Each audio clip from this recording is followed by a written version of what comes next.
Example అది. So వాటికి enmity ఉంటుంది, ఎందుకంటే నువ్వు దాన్ని పట్టుకుంటా నేను తింటాను అంటున్నావు, వాటికి ఎనిమిటీ ఉంటుంది. వీటికి ఏంటంటే న్యాచురల్ గానే ఎనిమీస్ ఇవి. అంటే అది ఎలా వచ్చింది అంటే ఇవల్యూషన్ తో వచ్చింది, అది మనం చెప్పలేము. అంటే ఒక చెట్టుకి కూడా ఉంది. ఇప్పుడు ముళ్ళ చెట్లు ఉంటాయి, ఇంకో చెట్టు దానికి కూడా ఉంటాయి, వాటికి కూడా ఉంటాయి. అవన్నీ పుట్టిన టైంలో నేను ఎప్పుడు అదే అంటాను, ఇప్పుడు గ్లాసెస్ కానీ ఏమైనా నా దగ్గర ఒక 10 గ్లాసెస్ ఒకేసారి తెచ్చామనుకోండి, సో ఈ వచ్చిన టైం ఇది తొందరగా విరిగిపోయింది అనుకుంటాం. సో తారాబలం అనేది మనం ముహూర్తం పెట్టడానికి వెరీ వెరీ ఇంపార్టెంట్, మనం చూసుకుంటూ ఉంటాము. అదొకటి కాకుండా పొంతన చేసుకోవడానికి మోస్ట్ ఇంపార్టెంట్. నువ్వు అడిగింది ఏంటి? పొంతన అంటే మ్యాచింగ్ చేసుకోవడానికి మనం చూస్తూ ఉంటాం. అంటే ఏంటి, మ్యారేజ్ మ్యాచింగ్ ఒకటి కాకుండా మిగతా వాటికి కూడా మనం చూడొచ్చు అనమాట. సో ఇప్పుడు ఒక సభ ఉంది, లేకపోతే ఒక 10 మంది కలిసి ఒక చోటుకి వెళ్ళారు, లేకపోతే ఫ్రెండ్స్ ఇలా కారులో బస్సులో వెళ్తూ ఉంటారు. సో వెళ్ళినప్పుడు ఏంటంటే కొంతమందితోనే పడుతుంది, చూడగానే వాళ్ళతో అట్రాక్ట్ అవుతారు, మాట్లాడాలనిపిస్తుంది, కొంతమందితో వీళ్ళెవర్రా అనుకుంటాం. సో ఇదంతా ఏంటంటే మనం ఎప్పుడు మాట్లాడుకునేది జాతక రీత్యా మనం మాట్లాడుకున్నప్పుడు అది జాతకం మీద ఆధారపడింది అంటే తప్పక అది తారాబలం మీద ఆధారపడి ఉంటుంది. అంటే ఏంటి, ఫస్ట్ తార అంటే ఏంటి అనేది చూద్దాం. తార అంటే స్టార్ అనేది ఏంటంటే కాన్స్టలేషన్ ఆఫ్ స్టార్స్. సో వాటికి మనం పేర్లు ఇచ్చాం, అంటే అశ్విని, భరణి, కృతిక, రోహిణి, మృగశిర, ఇలాగా మనకి తెలుసు. 27 నక్షత్రాలు ఉన్నాయి. ఒక్కొక్క నక్షత్రానికి 4 పాదాలు ఉన్నాయి. ఓకే, సో ఈ 4 పాదాలతో 27 మల్టిప్లై చేస్తే మనకి 180 అయ్యాయి. సో ఒక్కొక్క రాశిలో మనకి ఎన్ని ఉన్నాయి? 9 పాదాలు ఉంటాయి. సో ఇది ఫస్ట్ అన్నమాట. సో ఎవరైనా సరే పుట్టినరోజు అంటే జన్మ, ఈ రోజు పుట్టారు, బర్త్ డేట్ ఉంటుంది. సో ఎక్కడ పుట్టినా సరే మనకి లాంజిట్యూడ్, లాటిట్యూడ్ అది చూసుకుని అది కూడా టైం కన్వర్ట్ చేసుకుంటాం. సో అక్కడ లోకల్ టైం ఏముందో చూసుకుని ప్లస్ మిగతా అవన్నీ చూసుకుని తర్వాత మనకి స్టార్ అనేది వస్తుంది, అంటే బర్త్ స్టార్. సో ఇక్కడ చాలా మంది కన్ఫ్యూజ్ కాకూడదు. బర్త్ స్టార్ అనేది ఏంటంటే మనం చంద్రుడు ఎక్కడ ఉన్నాడో దాన్ని స్టార్ అంటాం. ఏ నక్షత్రంలో ఉంటే అది బర్త్ స్టార్. సో ఇది కన్ఫ్యూజ్ కాకూడదు, ఎందుకంటే వెస్టర్న్ అస్ట్రాలజీలో ఎక్కువ మనం సన్ కి చూసుకుంటాం, అంటే ఏంటంటే సన్ సైన్స్. సో కొంతమంది నన్ను అడిగారు కూడా, నాకేమో ఇది కదా, నేను ఎలాగా ఇది అయ్యా, ఈ నక్షత్రం ఎలా అని. సో ఇది మనం నోట్ తో చెప్పేది కాదు. ఇప్పుడు సపోజ్ క్యాన్సర్ అంటే ఏంటి, June 20th to July 20th is cancer sign, sun sign, అంతే, మార్పు లేదు. సో మనదేంటంటే సాయన సిస్టమ్, నిరాయన సిస్టమ్ అంటూ ఉంటాం అనమాట. అంటే ఏంటి, మన మారుతూనే ఉంటుంది. సన్ ఎప్పుడు ఆ జూలైలో, జూన్ లో అక్కడే ఉండడు క్యాన్సర్ లో. సో మారుతూ ఉంటారు అనమాట, ఎందుకంటే తిరుగుతూ ఉంటాం. మనమైనా సరే ఒక చోట కూర్చోమంటే ఒక చోట 24 గంటలు కూర్చోగలమా? కూర్చోలేము.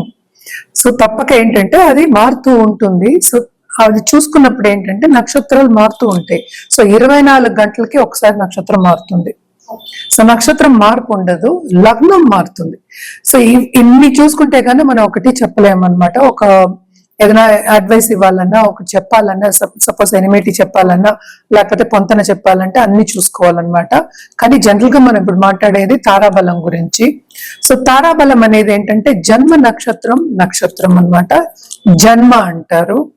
తర్వాత సంపత్ తార అంటారు, జన్మ తార, సంపత్ తార, విపత్ తార, మూడోది క్షేమ తార, తర్వాత ప్రత్యక్ తార, తర్వాత సాధన తార, తర్వాత నైదన తార, తర్వాత మిత్ర తార, తర్వాత పరమ మిత్ర తార. ఇప్పుడు మన వాళ్ళు ఎంత గొప్పవాళ్ళు అంటే, మన ఋషులు, ఇవన్నీ మనం చెప్పింది కాదు, ఋషులు చెప్పారు, మనం దాన్ని పాటిస్తాం, మనం చదువుకుని చెప్తున్నాము. ఎంత గొప్పవాళ్ళు అంటే ఎంత చక్కగా చేశారు. సో 9 అంటే 9 into 3 అంతే కదా. సో 3 9 మనకేంటి, గ్రహాలు ఉన్నాయి. సో ఒక్కొక్క గ్రహానికి 3 నక్షత్రాలు. సో మళ్ళా ఒక్క నక్షత్రానికి 4 పాదాలు, ఇన్ని ఉంటాయి అన్నమాట. సో మనం మాట్లాడుకునేది తారాబలం గురించి. ఎందుకు ఇది రావాలి అంటే, మనం ముహూర్తం ఎక్కువ మనం పెట్టుకున్నప్పుడు తారాబలం చూసుకుంటున్నాము. అదొకటి కాకుండాను ఏదైనా మంచి కార్యం, శుభకార్యం చేస్తున్నాం, ఒక పూజ చేస్తున్నాం అంటే కూడా మనం తారాబలం చూసుకుంటాం. అదొకటి కాకుండా మనం ఏదైనా బిజినెస్ స్టార్ట్ చేస్తున్నాం, ఏం లేదు, నేను ఇప్పుడు కాలేజ్కి వెళ్తున్నాను, అంటే కూడా తారాబలం చూసుకుంటాం. అంటే ఫస్ట్ టైం వెళ్తున్నాము అంటే తారాబలం చూస్తాం. అలాగే ఉద్యోగానికి చేరుతున్నాము అంటే తారాబలం చూస్తాం. అంటే రెండు ఉండాలి. అంటే ఏవేవి మంచివి అనేది ఇప్పుడు చూద్దాం. సో జన్మలో ఏంటంటే మనం ఎక్కువ చెప్పాం అది అంత మంచిది కాదు, కొన్ని కాన్ఫ్లిక్ట్స్ వస్తాయి, కొన్ని ఆపర్చునిటీస్ లాస్ అవుతారు అని చెప్పడానికేమో మనం ఎక్కువ చేయం. సంపత్ తార అనేది ఏంటంటే ఫైనాన్షియల్ గా చాలా గెయిన్ అవ్వడానికి మనం ఆ తార పెడుతూ ఉంటాం. అంటే బిజినెస్ పీపుల్ కి మనం ఎక్కువ పెడుతూ ఉంటాం అన్నమాట. సో విపత్ అనేది డేంజర్, అంటే red signal. So red signal అంటే ఏంటి, అసలు పనులు అవ్వవు. అంటే ఎందుకు అవ్వవు పనులు, ఈ తారకి మ్యాచింగ్ లేదు అనమాట. ఎనిమీస్. సో తప్పక ఎనిమీస్ అని చెప్పద్దు, బట్ ఏంటంటే విపత్తారులో ఎప్పుడైనా చాలా మందికి మనం చూస్తూ ఉంటాం కదా, ఆ విపత్తారులో ఏదో ఒకటి జరుగుతుంది అనమాట.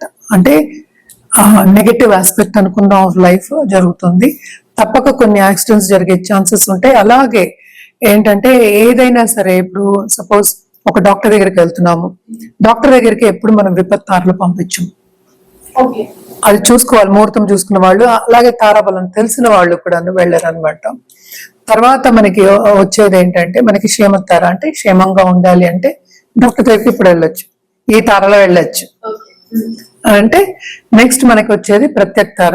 ప్రత్యక్ తార అనేది ఏంటంటే అసలు ఏది పనిలో అన్నమాట, కాన్ఫ్లిక్ట్స్, యాక్సిడెంట్స్ అయ్యే ఛాన్సెస్ కూడా ఉంటాయి అని చెప్తూ ఉంటారు, దూరం అయ్యే ఛాన్సెస్ అంటూ ఉంటాం అనమాట. ప్రత్యక్ తార అస్సలు మంచిది కాదు. సో నెక్స్ట్ వచ్చేది మనకి సాధన తార. అంటే ఏంటి, మనం ఇప్పుడు స్పోర్ట్స్ లో ఉంటారు అండ్ ఆల్సో ఒకటి సాధించాలి అనుకుంటాం, ఒక గోల్ పెట్టుకుంటాం, సాధించాలి అనుకుంటాం, అది పరిపూర్ణం అవ్వడానికి కూడా మనం సాధన తార పెడతాం. ఎప్పుడు ఈ గోల్ పెట్టుకున్నప్పుడే మనం పెడతాం అనమాట. ఈ టైంలో స్టార్ట్ చేయండి అని. అది బిజినెస్ అవ్వచ్చు, అది ఉద్యోగం అవ్వచ్చు, లేకపోతే ఏంటంటే ప్రమోషన్ అవ్వచ్చు, ఇంకా ముందుకు వెళ్ళాలి, చాలా చాలా మంచిది అనమాట. ఓకే, నెక్స్ట్ నైదిన తార. నైదిన తార అంటే అస్సలు చాలా చాలా ఫ్యామిలీతో కాన్ఫ్లిక్ట్స్, అస్సలు మంచిది కాదనమాట. ఎస్పెషలీ రెండో పాదం, ఈ నక్షత్రం రెండో పాదం అస్సలు మంచిది కాదు అని చెప్తూ ఉంటారు. సో ఈ పాదాలు కూడా చెప్తాం. అలాగే ఏంటంటే ప్రత్యక్ తారకి 4వ పాదం చెప్తూ ఉంటాం అనమాట. అంటే కౌంటింగ్, ఇప్పుడు అశ్వినికి సంపత్ తార ఏమో ఏమైంది, భరణి అయింది, విపత్ తార రోహిణి అయింది. తర్వాత నెక్స్ట్ ఏంటంటే మనకి క్షేమతార 4వది. ఇప్పుడు మనం మాట్లాడుకుంటున్నాం కదా, అశ్విని నక్షత్రం ఇప్పుడు జన్మ అనుకో, జన్మతారలో మనం ఏంటంటే ముహూర్తాలు ఎక్కువ పెట్టం అనమాట. ఇది ఎక్కువ స్టార్ట్ చేయని మనం, ఎందుకంటే అది బ్యాలెన్స్ అవుతుంది, అటు ఇటు కాకుండా ఉంటుంది అనమాట. సో అంత మంచిది కాదు అన్న విషయం మీద మనం ఏంటంటే చెయ్యము. సంపత్తారలో చేయొచ్చు, విపత్తారలో అసలు వద్దు అంటాం. సో అశ్వినికి ఏంటంటే ఇప్పుడు మనకి సంపత్తార ఏమైంది, అశ్విని భరణి, కృతిక విపత్తార, రోహిణి క్షేమతార. 5వది మృగశిర నక్షత్రం. మృగశిర నక్షత్రం బుధుడు స్టారు, బట్ ఇక్కడ ఏంటంటే ప్రత్యక్ తార అయింది ఎవరికి, అశ్విని వాళ్ళకి. సో అది పనికిరాదు అనమాట. సో ఇలా మనం లెక్కెట్టుకుంటూ వెళ్ళాలి. 6వది మనకి ఏంటంటే సాధన తార అవుతుంది, ఆరుద్ర నక్షత్రం. సో 7వది మళ్ళీ అంటే ఆరుద్ర తర్వాత ఏమొచ్చింది మనకి. సో వీటిల్లో ఏంటంటే అశ్వినికి ఇప్పుడేం మనకి తెలుసు కదా, ఇప్పుడు 5వ తార మంచిది కాదు, 3వ తార మంచిది కాదు, 7వ తార మంచిది కాదు అనమాట. 7th అంటే అశ్విని నుంచి కౌంట్ చేయాలి. సో 7వ తార మంచిది కాదు, 8, 9 చాలా మంచివి, అంటే మిత్రతార, పరమిత్రతార. సో ఇలా కౌంట్ చేసుకుంటే తారాబలం వస్తుంది అనమాట. సో బట్ ఏంటంటే మోస్ట్ ఇంపార్టెంట్, మనం మ్యాచింగ్ కి చూడాలి అన్నా కూడాను మనం ఏంటంటే రాసుల వారిగా కూడా చూసుకుంటాం. అదొకటి కాకుండాను ఈ స్టార్స్ అన్నిటికీ ఒక్కొక్క స్టార్ కి ఒక్కొక్క అధిపతి ఉంటారు అనమాట. ఇప్పుడు అశ్వినికి మనకి కేతు అయ్యారు, భరణికి మనకి వీనస్. సో ఇలాగా, సో ఇవి వచ్చినప్పుడు ఏంటంటే ఎందుకు ఇది తీసుకున్నాను ఈ సబ్జెక్ట్ అంటే, దీన్ని బట్టి మనకి దశా విశేషాలు అనేవి కౌంట్ అవుతాయి. సో అంటే ఏంటి, మన వెళ్లే పీరియడ్, మన నడిచే పీరియడ్ ఎలా ఉంది, మన కర్మ ఎలా ఉంది, ఇప్పుడు ఏం జరగబోతోంది, ఎలా ఉంటుంది ఫ్యూచర్ అని చెప్పడానికి ఇవన్నీ చూసుకుంటాం. స్టార్ ని పట్టే మనకి దశా సిస్టమ్ అనేది వస్తుంది అనమాట. సో దాన్ని బట్టి ఏంటంటే మన ప్రిడిక్షన్ అనేది వెరీ ఈజీగా ఇవ్వచ్చు. ఇది ఒక మనిషికి కాదు, అండ్ ఆల్సో మనం ఏంటంటే ఒక కంట్రీకి కానీ లేకపోతే ఒక ప్రదేశం కానీ ఒక బిజినెస్ కానీ వాటన్నిటి కూడా మనం చెప్పగలం. ప్రెడిక్షన్స్ అనేది ఈజీగా ఇవ్వడం జరుగుతుంది అనమాట. సో దేనికైనా తారాబలం అనేది వెరీ వెరీ ఇంపార్టెంట్. సపోజ్ ఇప్పుడు తారాబలం నేను ఇందాక చెప్పినప్పుడు ఇప్పుడు 3వ తార అయింది. ఇప్పుడు అశ్విని మనం తీసుకున్నాం, అన్ని తారలకి ఉంటాయి కదా అలాగా. సో 3వ తారలో ఉన్న ఒక మనిషి ఎదురయ్యాడు మనకి అనుకుందాం కాసేపు. ఇమీడియట్ గా అదేంటంటే మనకి కంపాటబిలిటీ ఉండదు. సో అట్రాక్షన్ అనేది ఉండదు. పోనీ కంపాటబిలిటీ అనపోయినా అట్రాక్షన్ అంటే ఏంటి, వీళ్ళెవరు అన్నట్టు మనం చూస్తాం, అది రిపెల్ అవుతుంది అనమాట. ఎందుకని ఇది మాట్లాడుతున్నాం అంటే ఇట్స్ ఇస్ బికాస్ ఆ ఎనర్జీ అనేది రిపెల్ అవుతుంది మనకి. సో అలాగే 5వ తార అనుకుందాము, అలాగే 9వ తార, ప్రత్యేక తార కూడా 9వ తార. ఈ 3 వెరీ వెరీ ఇంపార్టెంట్. అలాగే జన్మలో ఉన్న వాళ్ళకి కూడా కొన్నిసారి జన్మ కూడా పడకపోవచ్చు అనమాట. ఇవన్నీ మళ్ళీ మనం ఏంటంటే మనం రాసుల వారిగా చూసుకోవాలి. ఇప్పుడు మనం ఇందాక మాట్లాడుకున్నాం కదా, అశ్విని, భరణి, కృతిక, మనకి కృతిక 1వ పాదం మనకి మేషంలో ఉంటాయి. సో మేష రాశి వాళ్ళకి అలాగే ఇప్పుడు కన్యా రాశి వాళ్ళకి కుదరదు. దాంట్లో ఉన్న స్టార్స్ హస్త నక్షత్రం ఉంటుంది, ఉత్తర ఉంటుంది దాంట్లో. సో అవి కొన్ని కుదరవు అనమాట. సో రిపెల్ అవుతాయి. అలా ఎందుకు రిపెల్ అవుతాయి అనేది ఏంటంటే బికాస్ 6, 8 అండ్ మనం ఏంటంటే 12 చెప్పుకుంటాం అనమాట. సో దాంట్లో ఉన్న తారలు కొన్నిసార్లు రిపెల్ అవుతాయి. అంటే రాసులు ఇప్పుడు మేష రాశికి 6వ రాశి మనకి కన్య అయింది, 8 ఏమైంది వృశ్చికం అయింది, 12 ఏమైంది మనకి మీనమైంది. సో వీటిలో ఉన్న తారలకి వీళ్ళకి పొంతలు ఉన్నప్పటికీ అంటే తారాబలం ఉన్నప్పటికీను కొంతవరకు పడదు అని చెప్తూ ఉంటాం. పడదు ఇన్ ద సెన్స్ మనం పెళ్లికి కానీ కంపాటబిలిటీ మనం చెప్తాం. సో ఎక్కడ ఎలా ఉంది అని చూసుకుని దాన్ని బట్టి నువ్వు అడిగిన క్వశ్చన్ కి ఆ పడకపోవడం అనేది వస్తుంది, ఆ ఎనిమిటీ అనేది వస్తుంది అనమాట. ఇదంటే జనరల్ గా మనం ఎందుకు చూస్తాము అంటే మోస్ట్ ఇంపార్టెంట్ ముహూర్తం కోసం, టైం కోసం. అంటే ముహూర్తం అంటే ఏంటి, మనం ఇంకా చాలా క్యాల్కులేషన్ ఉంటుంది. తారాబలం చూసినంత వరకు, ఎందుకంటే మనం ఏదైనా మంచి కార్యం చేయాలి అన్నా ఇదివరకు ఏంటి తారాబలం చూడకుండా బయటికి వెళ్లే వాళ్ళు కాదు.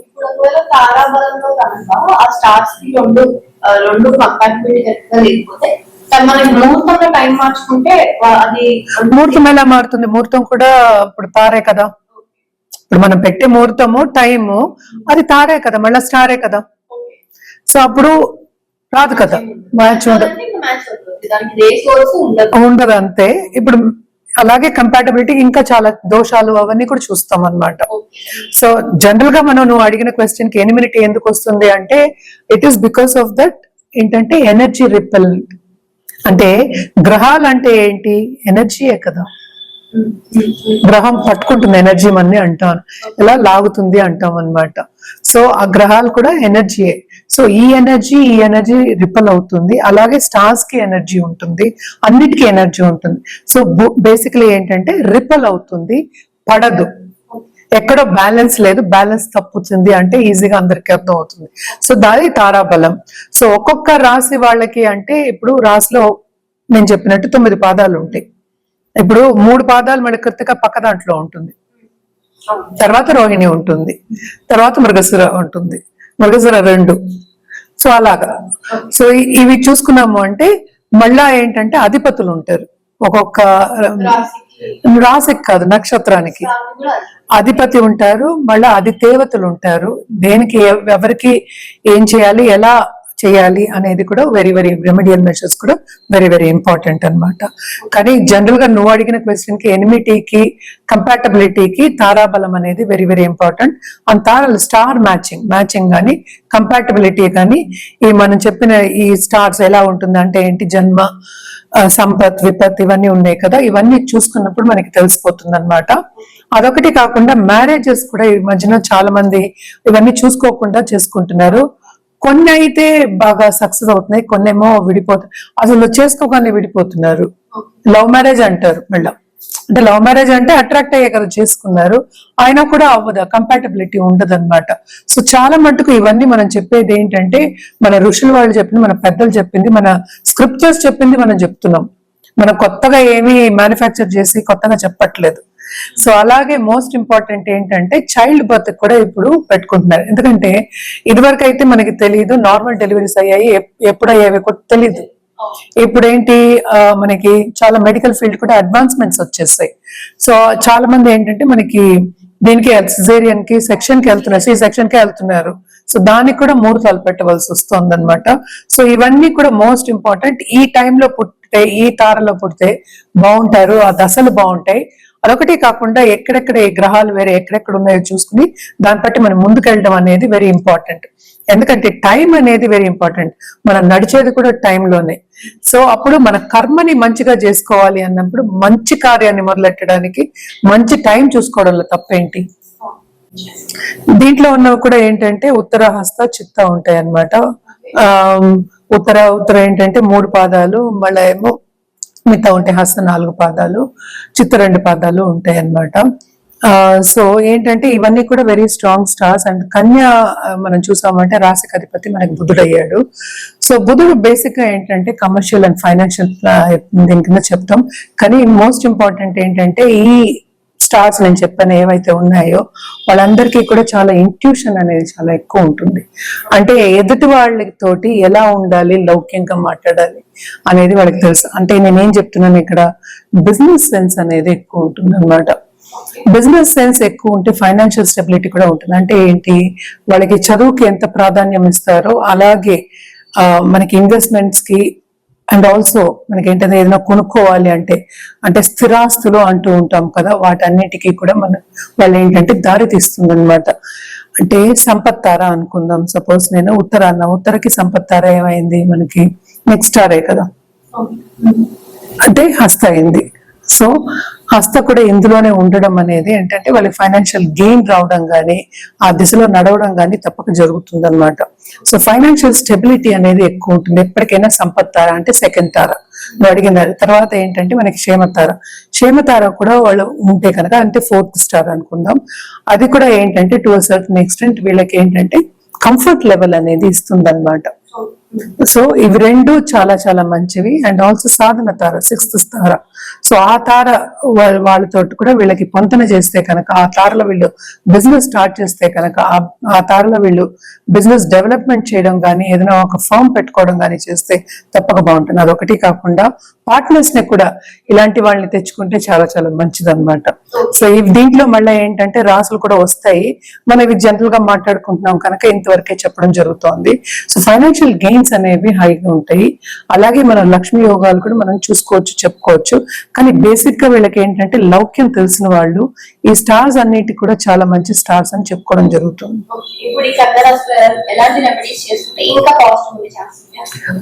జనరల్ గా మనం ఎప్పుడు చెప్పుకునేది ఏంటంటే గణపతికి పూజ చేయమంటాం. కానీ వీళ్ళు ఎస్పెషల్లీ కన్యా రాశి వాళ్ళు లక్ష్మీ గణపతి హోమాలు కానీ అలాగే ఏంటంటే పూజలు కానీ చేయడం అనేది చాలా మంచిది అనమాట. అంటే పూర్ణ కుంభం పెట్టుకుని మనం చేసుకుంటే ఇంకా మంచిది. పూర్ణ కుంభంతో యాక్చువల్ గా నక్షత్ర పూజలు చేయమని కూడా మనం చెప్తూ ఉంటాం అనమాట.